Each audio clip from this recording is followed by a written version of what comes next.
Welcome back to Founders in the Field, the show where I go behind the scenes with agency leaders, consultants, and creative founders to show you how they're building, scaling, and staying sane in the trenches. I'm your host, Stefan Bradley, and today's guest is Edwin Choi, founder of JetFuel.agency. How are you doing, Edwin? I am doing fantastic. Thank you for having me on. No, thank you for coming on. Let's dive straight in. For people who don't know your story, take us right back to the start of your journey and what made you start your own business, and give us an overview of what your role looks like today at JetFuel.agency. Yeah, absolutely.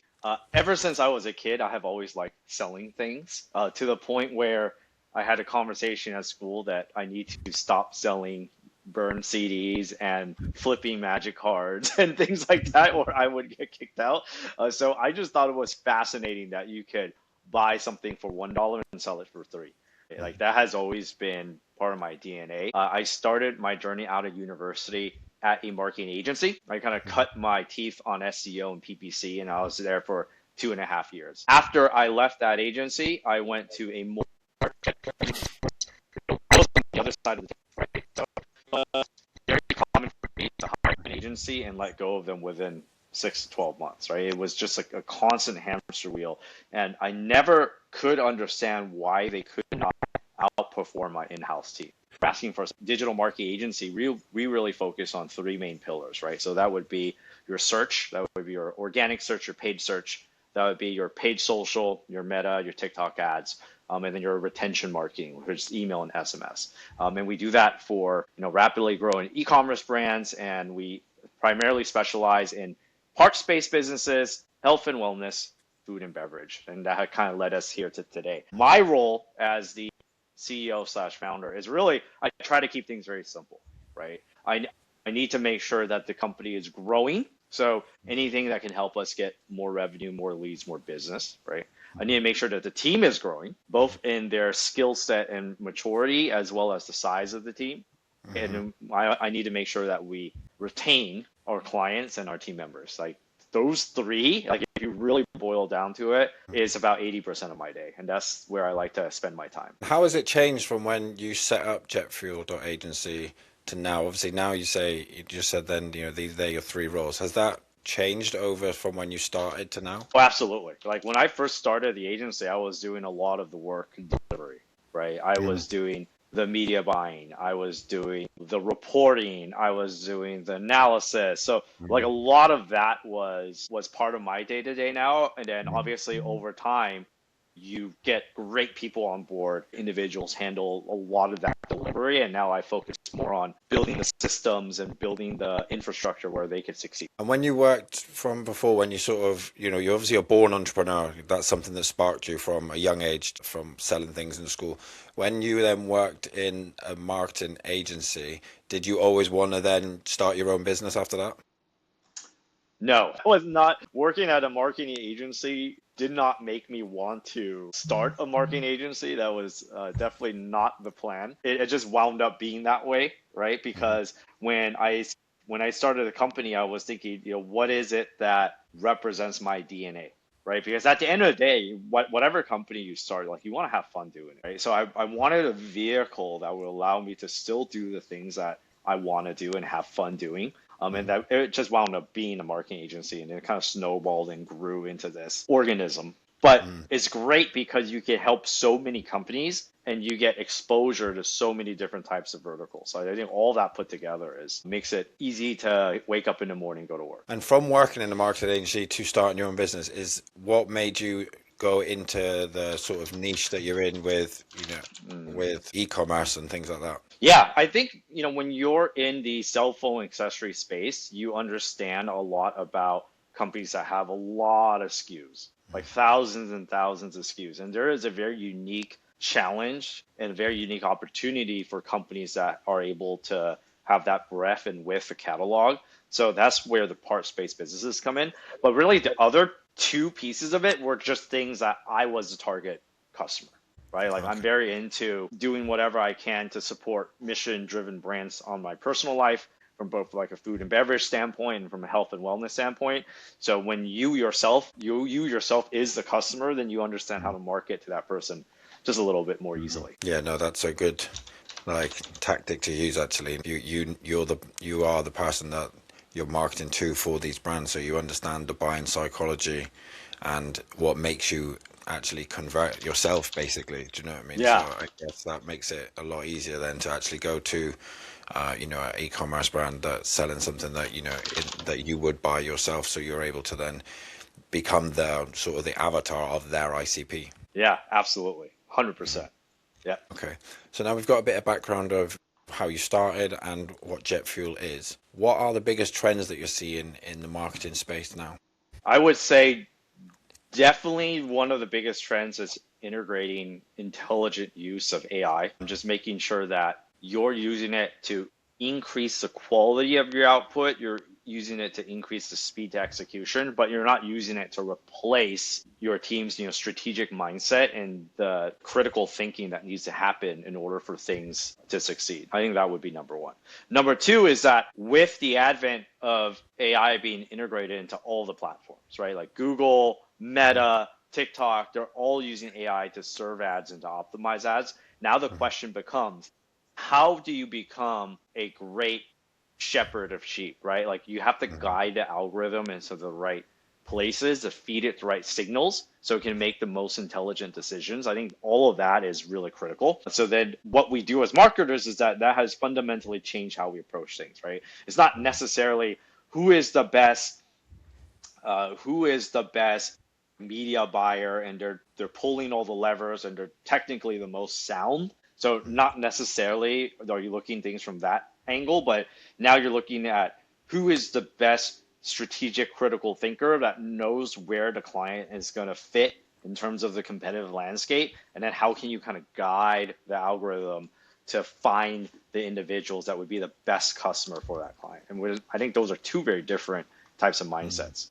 So what you're kind of saying is, the way AI is now with ads, it's a sort of like a different playing field, if you know, I mean, the objectives are slightly different. So it's instead of going who can buy the best media buyer, or who can target the ad as the best, yours, or create the best visuals, things like that. I suppose it's more like who can use the tools to, yes, create the ad for less cost, but also who can actually shepherd it into actually getting in front of the right eyes. Is that sort of what you're saying? That's absolutely what I'm saying. Yes. And apart from sort of on the ads perspective, in your own business, how have you found integrating AI into your systems? Do you see it going, do you see the value in how much value it's going to be in the future? Oh yeah, yeah. It's like exponential development in AI right now, which is kind of crazy, right? So I think for us, because it's a little overwhelming, right? AI could be a little overwhelming because it could literally touch and change everything. So we try to break it up into three chunks, right? First chunk is the research phase. What can AI do to speed up research and strategic background information so then we can do a better job for our clients? That's where we're really focused on now, right? Second is how can AI save you time on the execution phase? And a lot of that is in things that take a lot of repeated motion, right? So like I think one really interesting story was back in the day, we worked in an e-commerce company and there was a warehouse attached to the e-commerce company. And then we had a consultant come in to try to optimize costs and things like that. And then he realized that if you just rearrange the shelves in the warehouse and someone can pick, pack, and ship like this, like they would just kind of do it like this, instead of having the shelf behind them and they have to turn around like this, sped up our shipping, pick, pack, and ship time by like 40%, which means that we had to hire 40% less labor. Right. So I think of it like that. Like, how can AI speed up this constant rote execution? And then the last piece of it is, which we haven't touched yet, how can AI essentially optimize and do things for you? Some of the decision-making load is off of your brain, right? So I think the first part is what we're really focused on is the research phase. So yeah, I could kind of dive into a little more detail there, right? So whenever we onboard a client, let's say we bring on a new client, for the sake of argument, there's a fake client. Let's just say that they sell a smart sleep mattress, okay? Kind of like 8 Sleep. And then we want to have the tools where we press a button and it just audits the whole landscape for us, right? it says, here are your 6 main competitors. Out of those 6 main competitors, we have scraped all of their ads that they're running on Meta. Let's just use Meta example. And out of all the ads that are running, here are their best performing ads and here are their worst performing ads. And here's the content gap, meaning that here's all the things they're not saying, right? That are important to our customers. Then we press another button and it scrapes like Amazon reviews, Reddit, does, customer Google searches, right? And it pretends to be a customer and it aggregates all their pain points, aggregates all their complaints. And then it packages that up for our marketing team, and our marketing team can look at it and say, okay, we have a good approach. Like we know what our first batch of ads are going to say, and we know how it's going to stack against the direct competition in this landscape, right? And then we can go forth and make ad copy and creative that really speaks to real. And you have a system, do you like that now, where you just push one button and it goes through, like a workflow type of thing, and then gets you that? We have pieces of that already built, but now we're unifying all of it. Yeah. In what we call our JetFuel HQ. So, it's a lot of fun. So we do a lot with Claude and agents right now. Yeah, no, definitely having the workflow integrated, and so one system feeds the next system to be able to do that is, I've implemented and built things just similar to what you're saying there, where some people will be like, oh, you can just use any chatbot and say research this, but when you have a cohesive system that goes through stages like what you said then, scraping Amazon reviews, do you know what I mean, and then going through the meta ads, it's like a multi-step sort of workflow that can then produce you said outcome is undeniably useful. Do you know what I mean? Not just for time, because imagine even if you had to do that with the assistance of AI, going through reviews, copying them, pasting them over, going through the ads, copying them, pasting them over, that even with that takes up exponentially more time than if you just have to push the button and the AI will go through the workflow, the agent will go through each of these multi-phase steps to be able to get your outcome. Yes, absolutely. Yeah, because each agent works best when it has a tightly defined role, right? And then when it gets to the next step, it needs to hand it off to another agent or another person. Definitely. No, I'm with you. I think that's a great way of using AI. It's a very mature way of using it as well, as opposed to some, and you've clearly obviously looked into the power of having multiple different steps, multiple different agents, as opposed to like when you said before, having people have AI that kind of replaces them. It's like lazy AI where you could, kind of say, yeah, you can do that. And it will try its best to do that, but it's knowing the limitations. As you said then, if you have a very confined amount of instructions of specifically, this is what I want you to do before it hands off to and the next phase is where you're going to get the most output. Absolutely. 100%. So Edwin, what is working well and where do you feel slight friction inside JetFuel.agency? I would say that what's working well is our systems, our processes, the quality of the work that we output, and the quality of the insights that we deliver. Like all that is working well. I'm really happy with how that is right now. I would say that things that are causing friction is 2 things. One is certainly recruiting. Like recruiting has been very difficult. Like we want to essentially hire a certain type of persona, and it's been difficult in just trying to find that persona on a regular basis, because an agency is only as good as its people. So we essentially need a constant flow of good people, right? So that would be number one. The number 2 is just making sure that if we have people on board, that we are doing our job in delivering the best education possible. And that has always been a little bit of a struggle, but even more of a struggle now because AI education is like a mindset shift. And I think it's very difficult for people to fully understand what it's capable of, what the limitations are, and how to best use it. Because like I said, you have to be an extremely critical thinker. I think it's helpful that I was lucky to have like somewhat of a developer-like background. I'm not a developer, but in school I took coding classes and things like that. So I at least have like a understanding of things like Boolean logic and if-then loops and things like that. And I know enough HTML and CSS to be dangerous, right? But not enough to be good. I don't think anyone should pay me for that. But it's only because I have that background that is a little easier for me to like speak to AI or do frameworks and things like that and concoct it. But I think if you don't have that background, it's certainly, I imagine, it's certainly a more kind of steep learning curve, right? So I think that is all a friction point. Like that's something we want to get much better at. It's almost like I feel like as well, if you are used to, wrong phrasing, but sort of like taking orders or taking instructions, it's harder then because when you use AI, you have to give instructions. Right. You have to, Yeah. do you know what I mean? If you're used to being told Yeah. this is what you need to do, AI isn't that you're the one who has to articulate what you want them to do. So if they've been in, and if somebody has been in any sort of manager position or where they're looking after and telling people basically what to do, they are slightly more suited to being able to learn AI quicker, I feel like, than somebody, if they both have no technical background and one is used to getting orders and the other one is used to giving orders. I feel like the one who's giving orders will be able to take it up quicker because it's, like you say, it's critical thinking, and that's what you have to do when you manage people. Yes, absolutely. Right. And you have to be able to evaluate if the output is good or not very quickly. Yeah.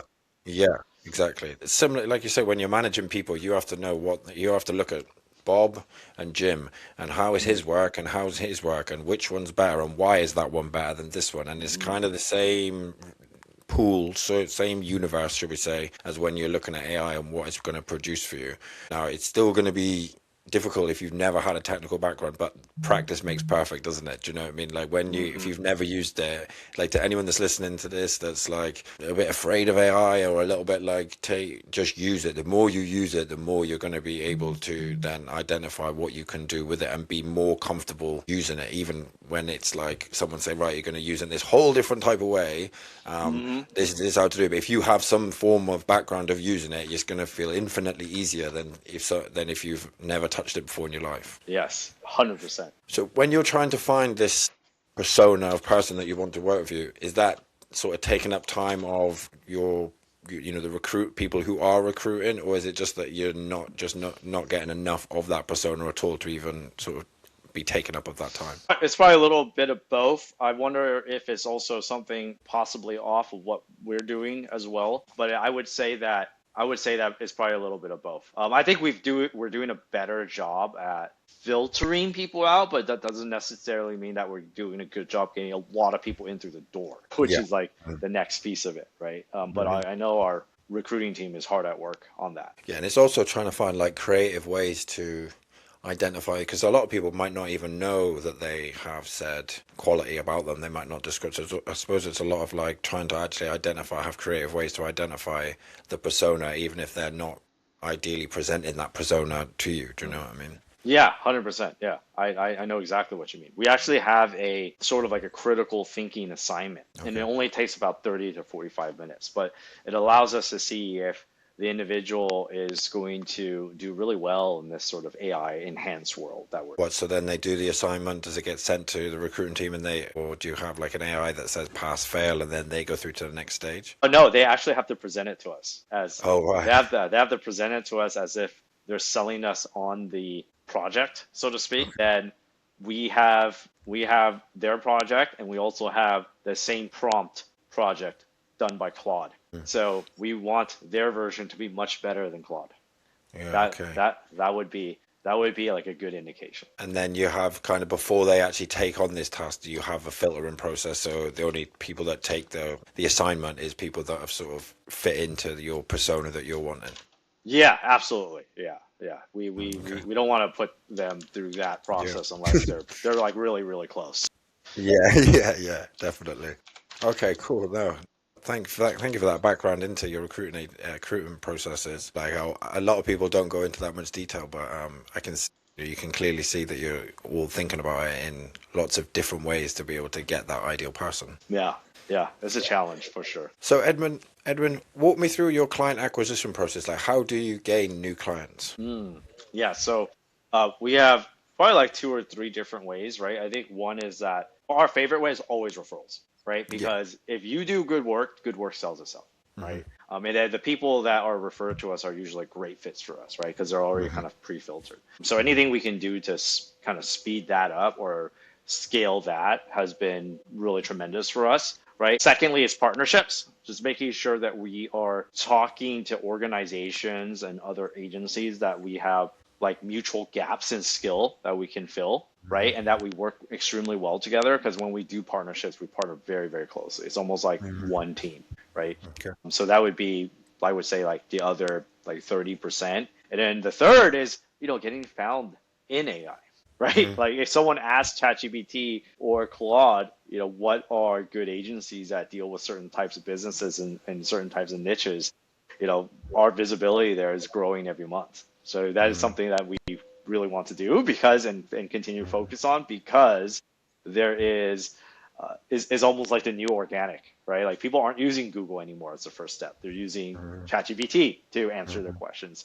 So we want to make sure that we appear for a lot of different types of prompts. And do you have like a strategy that's enabling you to be found more in AI? Because obviously when people search on Google, it's keywords, but obviously in ChatGPT, it's more of a conversational as opposed to, I need a plumber. It might be like, I have a leak. What should I do? Let's try this, try this. Oh, you need a plumber. Yeah, absolutely. There was a very, very big study done that I forgot where the link was, but essentially they ran through like 6,000 data points and 6,000 test searches, and how ChatGPT or other LLMs look at content is very different from Google, right? Like Google has a crawler or a bot that indexes the internet, and then it puts all these pages into its system, and then it'll pull from those pages to answer a search query, right? So as an SEO person, are beholden to making a lot of different types of pages that has a lot of different types of content, trying to match up to these different keywords, right?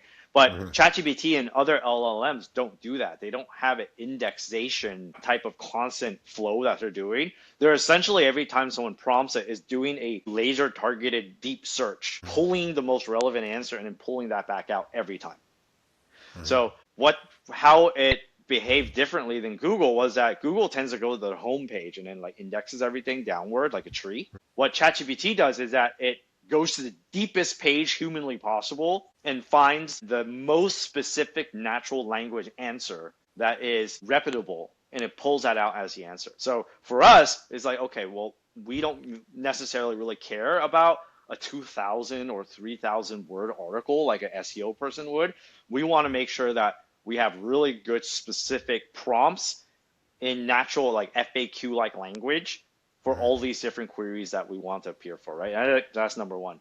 Number two is that LLMs put a lot of stock into things that cannot be bought or faked, right? So that would be PR, awards, your presence on YouTube, even my presence on this podcast, right? If I was on 25 podcasts, is more likely to cite my company versus an agency that's on one podcast, right? Because you can't really fake that sort of authority to LLM, right? So if you kind of combine those two things together, then you have a good shot at appearing, right? As long as you're constantly investing in it. So it's kind of like social proof, for being on podcasts and things like that, to make sure that you're real, and also scanning through. Is that the language on your website then that's like naturally matching to the prompt? Yes, it's more Q&A style now, and then it's going to scale more once we're actually refactoring our site right now to be more agile. So then once we get that, then we have some agents that will hook in and help us, construct some of the architecture. So say someone finds you on ChatGPT, for example, and then they book a call with you. What happens when they book that call? What happens then, sort of the process then? Yeah, so we have like a pre-call research phase, which is currently done manually, but it will soon be done by an agent. So you get to see, how many employees they have, who are the decision makers, what are the pain points, what is the anticipated budget. Then we do a discovery call. Typically during the discovery call, we try to get an understanding of where they are now and where they want to go. Like what's that gap, right? Yeah. And then that thing in between that gap is what we build into the proposal, right? So we'll do an audit, and then we'll build it into the proposal. After that, we have some final conversations and see if it's a good fit for both parties. And then we sort of take it from there. And what happens for the customer? So I book the call. Does anything get sent to me, like just a bit more background on you? Or are you sort of thinking like, because they're inbound, they've already done said research on you, they know who you are? That's a great question. More of the latter, but we should do more of the former. Like it's always good to give more information up front so they have an understanding of what they're walking into. And even things like this podcast helps a lot, right? Because then a lot of people say like, oh, I heard a couple episodes with you on it. I feel like I know you already, and I semi know your approach. And I think that's important, right? Like it's because we're building a relationship at the end of the day. So that's like having an extra conversation, which is always a good thing. Yeah, no, 100%. Automating the touch points before you actually get on the call. Even though they're coming from inbound, there's obviously a highly probable chance that they've already seen you multiple times. But like you said, then having something like that actually before they actually get on, in between from when they click to book the call to actually getting on the call, like a video of yourself talking, explaining why you do this, why you set your JetFuel up, something like that, where they feel like they know you even more, and that you almost like you care about every single person that you're going to be on the call with because you're sending that preemptively. Do you know what I mean?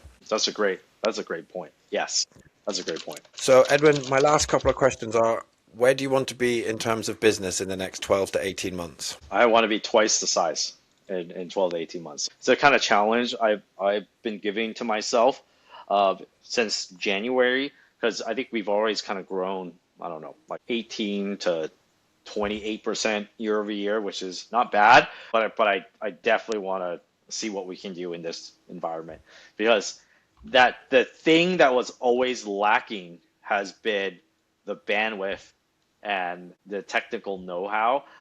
Now both of those are gone. Like you essentially can do anything you can think of immediately with no resources, which is just crazy. So if that's the case, right, if you can do that, then why not go for Yeah. more, right? Because you're no longer constrained by, human labor or like human bandwidth. So yeah, that's kind of where our goals are. So, do you have like a plan or strategy on how you're going to double the business? Obviously, now, like you said, then bandwidth and headcount isn't a problem for being able to deliver. So, do you have a strategy that's going to enable you to double your clientele? Yeah, I think first we want to get our agents built up to this point where, like I said, like those three phases, that they're doing really good work in all those three phases, and then our team knows how to drive the vehicle, if that makes sense, right? Because again, it's a very, very different workflow. So I think that's the first point, because the quality of the work is always the most important. The second is, what are things that could allow you to ingest a lot of inbound leads, right? Like, for example, could we build a tool that's free that could do the work of a $5,000 audit, right? And just give it away, right? But if, obviously, audit is just the first step, right? If you wanted to actually get the stuff done, then you have to have someone that knows what they're doing to execute the strategy and the audit, right? But I think that would be like a great second step, because you can essentially, what used to cost $30,000 in dev costs now costs $30. So you just like ingest all that and give away just massive value through these free tools, appropriately spec'd, and then let's just see what happens. But I think that's where we are at right now. No, that's definitely a good way of using AI to be able to give like amazing outcomes for prospects, because having automated not proposals, sorry, what was it you said then? Like a research tool or Audits. audit Yes, tool. sorry, couldn't get the word out. Yeah, audits like that. I've spoke to companies before that we've done similar things for internally, but you're actually talking about it externally. A prospect lands on your page and is able to type in their own business details and then get that sent to them. So you're offering massive value up front. How do you plan on getting more people to that tool though? To that tool. Yeah, Well, it'll be the same thing. It will be through LLM optimization, and then also just old-fashioned, consistent outreach and word of mouth. Yeah, that's what I was sort of getting at, your outreach part of it, to be able to get them there. Is that what you do already, or is that something you're looking to implement to be able to double the business? That would be probably the third step, right? Because we want to make sure that the infrastructure can support more work. Second thing is we want a magnet to draw in people who are interested, and then the third would be actually the outreach. Good understanding now of how you plan to do that. So, but Edwin, my last question is: if you could wave a magic wand and fix one thing in your business, what would it be and why? Yeah, the one thing I would love to fix is just having a great, like, constant recruiting pipeline, just nonstop great people coming in. Like we that has always been like a friction point for us. If you know of anyone, send them our way. We're hiring critical thinkers who love to play in the sandbox, so to speak. Great answer, great answer. And everyone gives me a totally different answer to that hypothetical question, and that was definitely I've not had that one yet, but in your case, from how we spoke about, I can definitely see why that would be something that you would do if you had a magic wand. So, Edwin, where can my viewers and listeners reach out to you if they're looking to collaborate, looking to work with JetFuel.agency? Yeah, you can head to our site, jetfuel.agency, or connect with Edwin Choi on LinkedIn. And feel free to fire away any questions. I'm always happy to talk and essentially nerd out about anything marketing or AI related. Well, thank you so much for coming on, Edwin. I've really enjoyed our conversation. I'm really glad to have featured you. Everybody that's watching, please like, comment, subscribe, send to a friend, and reach out to Edwin if you're looking to work with his agency. Thank you, Edwin. Lovely. Thank you. Thank you for having me on. No problem.